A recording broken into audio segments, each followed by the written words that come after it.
Welcome, everybody, to Geezy Truth News. It's been a while. It's September 26, 2025. Thank you very much. We have Dr. Jim Fetzer in the house. Thank you so much for coming on. We have so many unbelievable things happening. It's been a while since we've been on. So the floor is yours, Jim. Thank you so much. Well, it's my great pleasure to join you. I want to discuss some of the anomalies with the Charlie Kirk thing and explain how it was done. Contrary to popular belief, Charlie's not dead. It wasn't a real shooting. There wasn't a real bullet. It was all manufactured using CGI, as I'm about to explain. Turns out that Candace Owens obtained access to camera footage from behind. And as she explains, and you can find it online, what she saw didn't bother her. What she did not see bothered her. There was no blood. Now, this is around with tremendous force. There should have been blood everywhere. But Candace saw no blood. And indeed, here we have blood. But notice on the background, he's inside a tent. There's no blood in the background. Where's the blood in the background? But we do see what appears to be blood pouring out of a wound. Here, however, is another camera, also after the shooting, and there is no blood. So how can there be blood and then no blood? What is going on? Even when he's carried off to the SUV, there's no blood.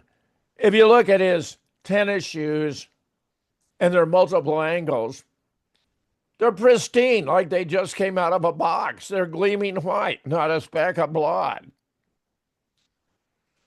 How was it done? My colleague Vivian Lee, I believe, has sorted it out. How did they do it?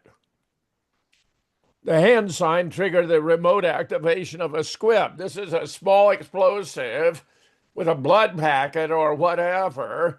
I think it was more to blow out his shirt. They added the sound, which was, according to one of my associates, not the sound of a 30-06. Plus, the sound was contemporaneous with a squib going off. It ought to have lagged. If this was a bullet fired from 200 yards, yeah, first the effect and then the sound shows up. It's like a plane. You hear the sound of a plane, you look up, by the time you look up, it's far distant because the sound lags. They had the squib activated on signal and then break it and produce a fake wound with some blood. I'm less sure. There were people taking cell phone footage in the immediate proximity, but no one outside the op was allowed to get that close, with the exception of the one we just witnessed. Cell phone guy, it's hard to manage the crowd. They had it arranged. There was supposed to be nobody not involved in the op, but some were there anyway. Then they sent their cell phone footage to the AI guys who added more blood. And accidentally moved his ring to his little finger. It was on his ring finger initially when he's holding the mic, but in the footage, they move it to the little finger and they didn't even notice. They didn't see the problem. Sent the doctored footage to the news network, who made sure the whole world saw it.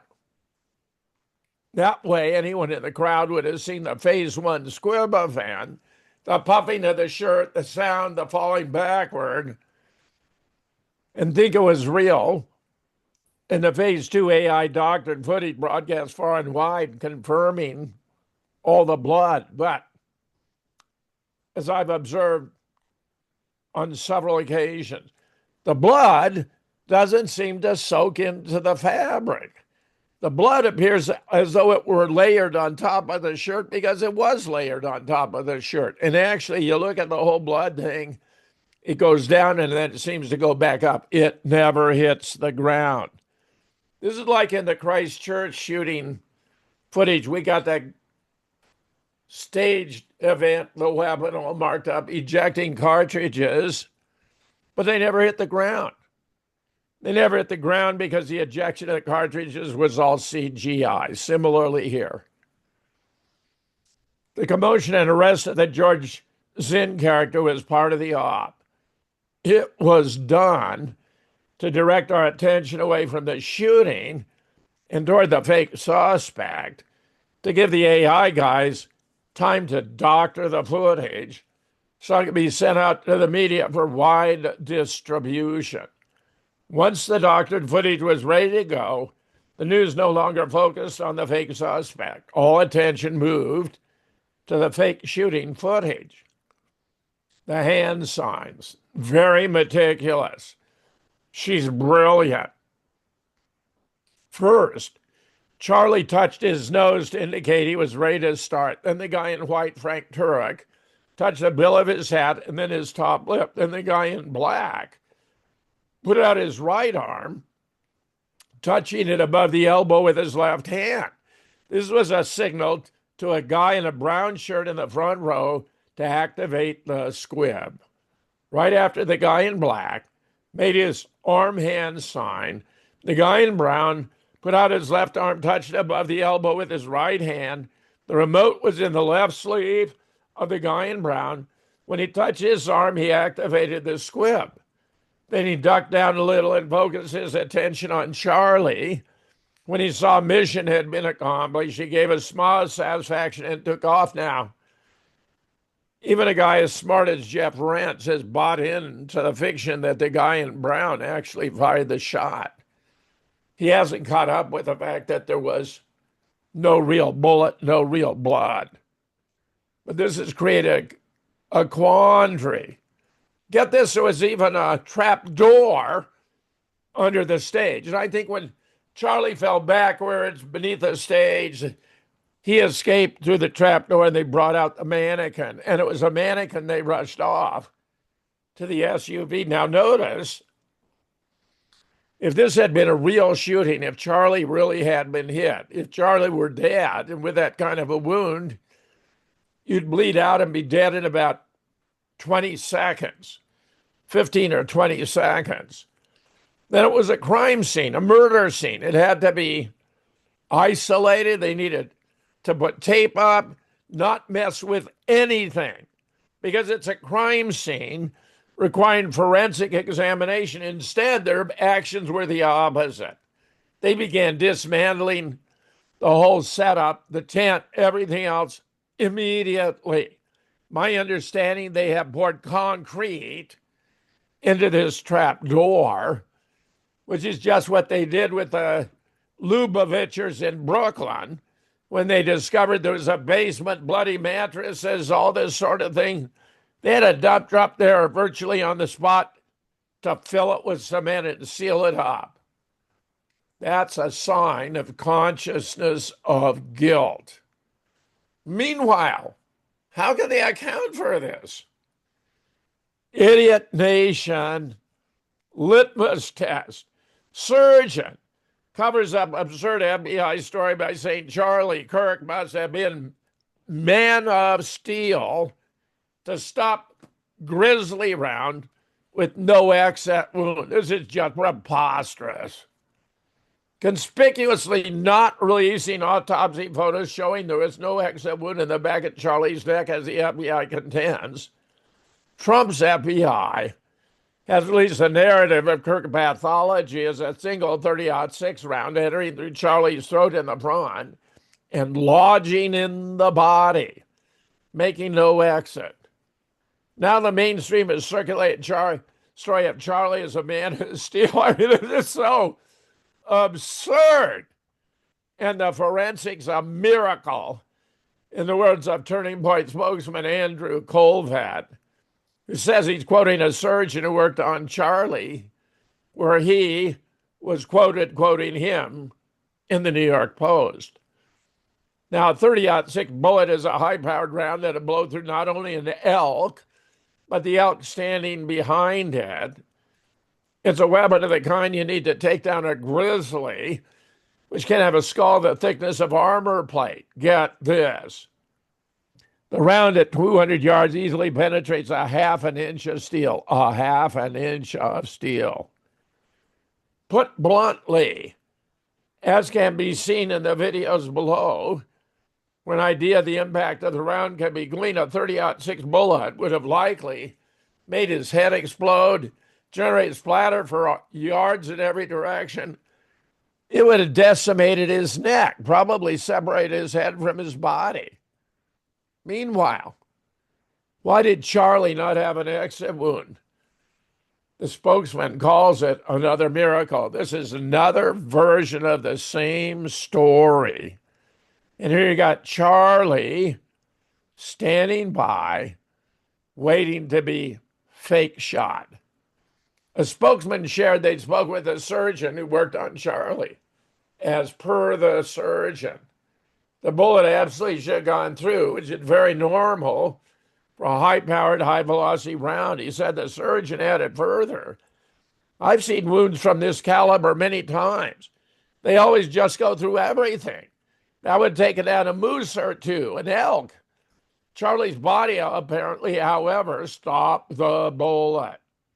Colvett noted he told the doctor there were many people directly behind Kirk on the other side of the tent. The doctor then said it was a miracle no one else was killed. Well, not exactly. Not exactly. Here's another fantasy story as to why they won't be able to connect the ballistics with the body and the weapon and the shooter. Rifle behind Charlie Kirk's killing may be untraceable relic from World War I. And notice the photo of the lead shooter.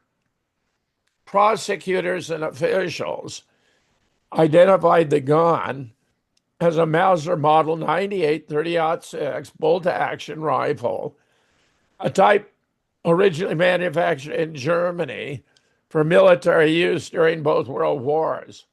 It may predate U.S. laws enacted in 1968 following President John F. Kennedy's assassination, which required firearms to carry serial numbers or other identifying marks, making it harder for law enforcement to trace.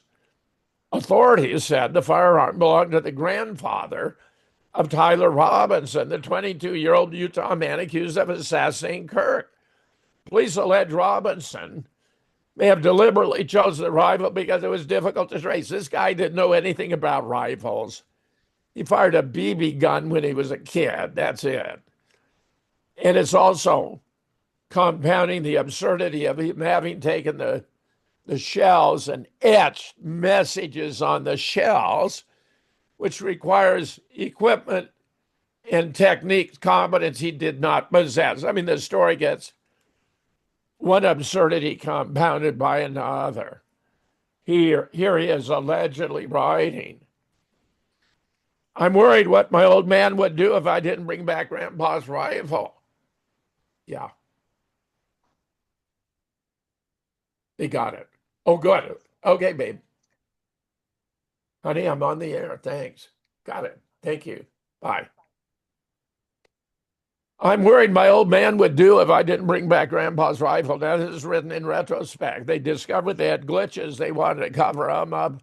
How better than for have him put together a pseudo post. IDK if it had a serial number, but it wouldn't trace to me. I'm worried about prints. I had to leave it in a bush where I changed outfits. Didn't have any ability or time to take it with me. This is just so absurd. Well, the problem with him running across the rooftop, and by the way, I don't even think that footage was filmed on the day of the event because there were people everywhere, and you don't see any of them there. I think it was done on a completely different day. He doesn't have the rifle in hand. They claim he disassembled the rifle. Part was in the bag, part was in his trouser leg. Then he jumps down 12 or even 14 feet. You'd have an accordion effect. You had a rifle barrel in your trouser that would have punctured your intestine, your heart. Probably you'd be dead on the spot. Then you're supposed to have reassembled it. And because the clothing's not the same, they claim, oh, yeah, I changed his clothes. They changed back his clothes. It's absurd. Court documents indicate the Utah State Bureau of Investigation found DNA on the murder weapon. Officials say it's consistent with Robinson bullshit. They just make this stuff up. It's insulting beyond belief. And notice, here you got the shooter in closed circuit TV on the top, and he's not the same as the guy they're booking for the crime. I mean, this is literally incredible, unworthy of belief. Meanwhile, Erica, for her first public statement, showed no real signs of grief. On occasion, she seemed to be kind of laughing, snickering. It's called duper's delight because those who are pulling off these stunts can hardly believe they're doing what they're doing, and subconsciously they relieve it by smiles or snickers. So she's been nominated for Worst Crisis Actress Ever. But notice, this is the one who's supposed to be Erica Kirk. Here she is at a funeral. Charlie's supposed to be in the casket. She's leaning over what appear to be rubber hands. This is a mannequin in the casket, the same one they hauled off to the SUV, I submit. And what is the cameraman doing right there at this personal moment over her shoulder? And get this, there's a very thorough, meticulous study about the hand compared to Charlie's hand. Noticing the hand in the casket between the major knuckle and the first 68 millimeters, but on Charlie, 59.7. So it's not Charlie's hand. It's not even a real hand. It's a rubber hand because they're using a mannequin. Meanwhile, another colleague, if you have time, you may want to investigate a connection between Charlie Kirk and Epstein. He was originally supporting disclosure, then reversed course. His wife became a Miss America winner, I think actually Miss USA, with no prior modeling experience. Well, Trump was owning Miss America, actually, I think Miss USA. She was allegedly involved in casting, recruiting models for these pageants with no prior modeling experience. Some are alleging connection to child trafficking rings off in Romania. Note that Kirk was close to Dan Bongino. That Kirk reversed course on Epstein after Bongino did. Bongino managed the Kirk murder investigation, was the inspiration between Sandy Hook Promise, Know the Signs, whose corporate partners include government-sponsored child traffickers. This is all very seedy, very crude, very nasty stuff. Meanwhile, so here's Charlie with the wife, and I had speculated that if they were going to fake this, for Charlie to live on at an undisclosed location, they'd have to body double out his wife early on. So you can see a lot of photographs with her, whereas this appears to be Charlie's real wife. A friend of mine who's got a lot of experience with Hollywood says this looks like Julianne Hough, who was from Dancing with the Stars, really beautiful, and Tori Spelling, who is not. I don't think they're the same. Meanwhile, they had a $5.25 million mansion they sold last year. That's what you do. If you're going to plan to make an escape, you're going to want to sell off your property, especially when it's so spectacular, to set things up. I believe they were setting this up for at least a year in advance. Meanwhile, we get the absurdity that a book about shooting Charlie Kirk appeared the day before the shooting of Charlie Kirk. How is that possible? Well, ask yourself, if this were a real event, would it make sense? If it were a real event, it would make no sense at all. Because if you're planning to assassinate Charlie, you put out a book about his assassination the day before, somebody's going to notice. Charlie's going to get word. They're going to take additional precaution to make it sure it doesn't happen. But just as at Sandy Hook and many of these other staged events. You get donation sites going up in advance. Here, I think, putting this book out in advance is a way of advertising, rubbing our nose in the fact that it's a fake staged event. Meanwhile, colleague Paul from California, dear friend, an event is 100% authentic. Why should there be any anomalies or discongruities, right? The fact that there are many means there's some hanky panky going on, in my opinion. It's one of the things they do to play with us. It's like they're winking at us. Perfect example, the so-called book published or released the day before the shooting. Like the day after would somehow make it legitimate, laughing out loud. I mean, who writes a book in one day? Even if the book was listed for sale 5 days after, it's still ridiculous. Who writes a book about something in a few days? Absurd. The reason is they're out there swirling around, if you will, because they are waving at us, winking at us, pulling our leg.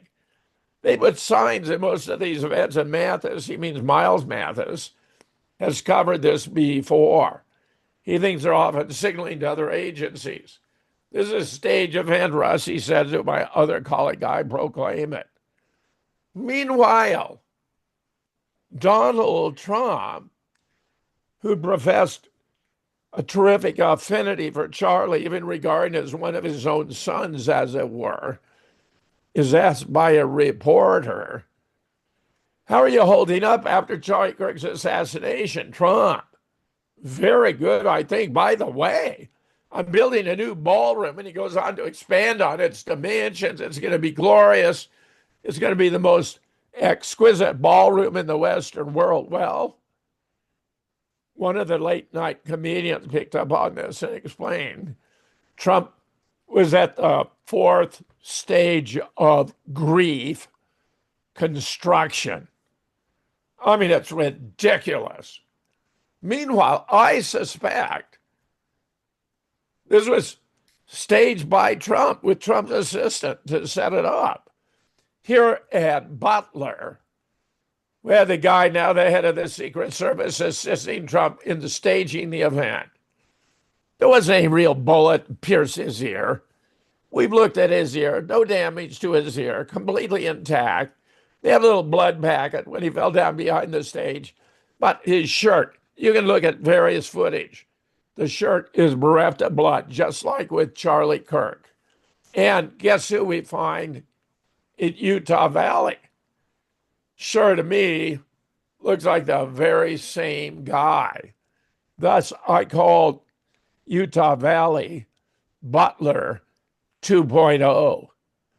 Meanwhile, what were collateral benefits? Well, the Epstein thing was percolating really on the front burner, wiped it out.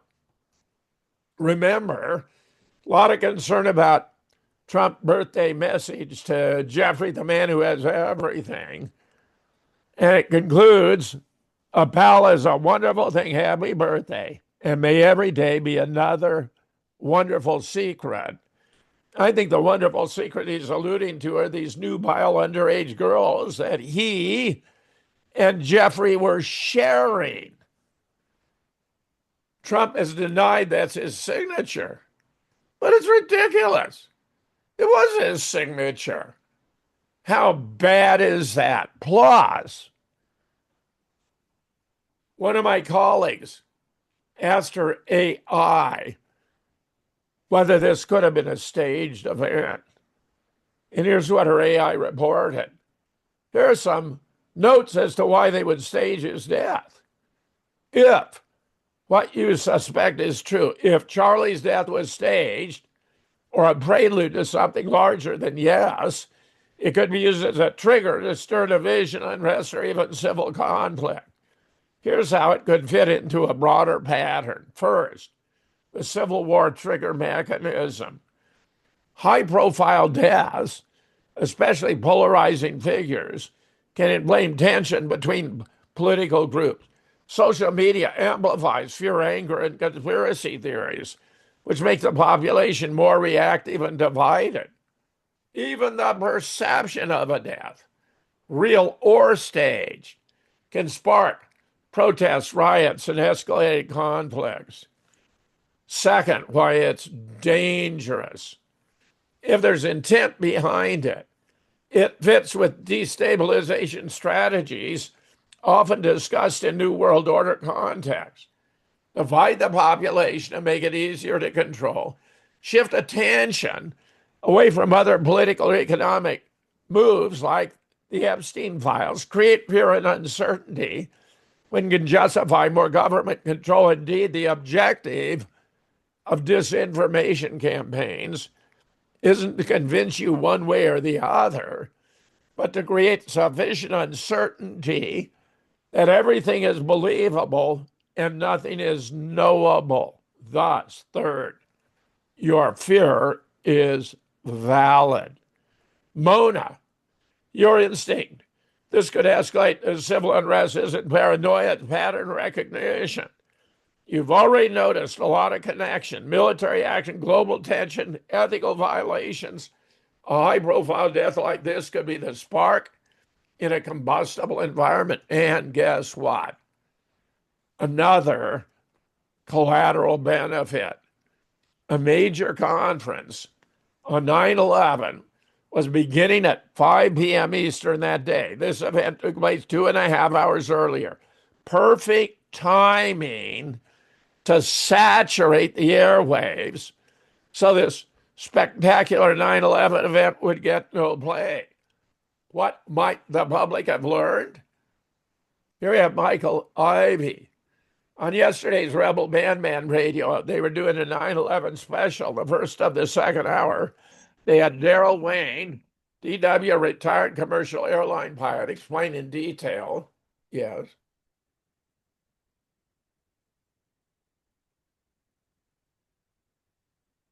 About 20 minutes in, why the story about the 757 Flight 77 having flown into the Pentagon is absolutely impossible. During the last 10 minutes of the second hour, Daryl Wayne described as having joined other experienced Boeing airline pilots in flight simulators, the best in Atlanta, to try to do what the 9/11 pilots were supposed to have done. None of these experienced pilots were able to even hit the World Trade Center towers in level flight at 430, as he explains. Meanwhile, this is the North Tower. Does that look like any kind of collapse to you? What the hell is going on? There's Building 7 in the foreground. U.S. Geological Survey studied dust samples from 35 locations in lower Manhattan and found elements that would not have been present had this not been a nuclear event. Barium, strontium, thorium, uranium, lithium, lanthanum, yttrium, chromium, tritium, some of which only exist in radioactive form. Thus, jet fuel fires, even if they burn hot enough and long enough, which they did not, would cause a building to sag and only gradually, partially collapse. Jet fuel could not have ejected 300 tons up at a 45-degree angle, 600 feet outward into the Winter Garden. To explode steel, an explosive needs to have a detonation velocity of 6,100 meters per second. Cement, a detonation velocity of 3,200 meters per second. Kerosene, the primary constituent of jet fuel, has a detonation velocity of only 1,600 meters per second. And nanothermite, absurdly, has a detonation velocity of only 895. Can't have done it. Many nukes in the subbasement, however, would have had the observed effects. Plus, we have other atrocities. We have the plane 767 purportedly entering the South Tower, its full length, in the same number of frames it passed its full length in air, which makes physical sense only if a massive 500,000 ton steel and concrete building provides no more resistance to the trajectory of an aircraft in flight than air. There's no diminution in velocity. There are no collision effects. The nose, look at the bottom left, even pops out. Absurd. And then they did a fade to black because they had a failure of hand-eye coordination. There's even a video. This is in the side of the North Tower. There's a woman here. Her name is Edna Cintrone, waving. She's inside the cutout, the side of the building. Now remember, according to the official story, the plane entered there and blew up massively, causing the building to sag. If that were true, there wouldn't have been any human survivors. Certainly no woman who could have come here to wave. Just absurd. Meanwhile, in addition, on Real Deal Media, I did a debate with Richard Gage in 3 parts. Richard gave a presentation on the 2nd of September. I gave a presentation on the 4th. Then we had a very cordial discussion debate on the 6th.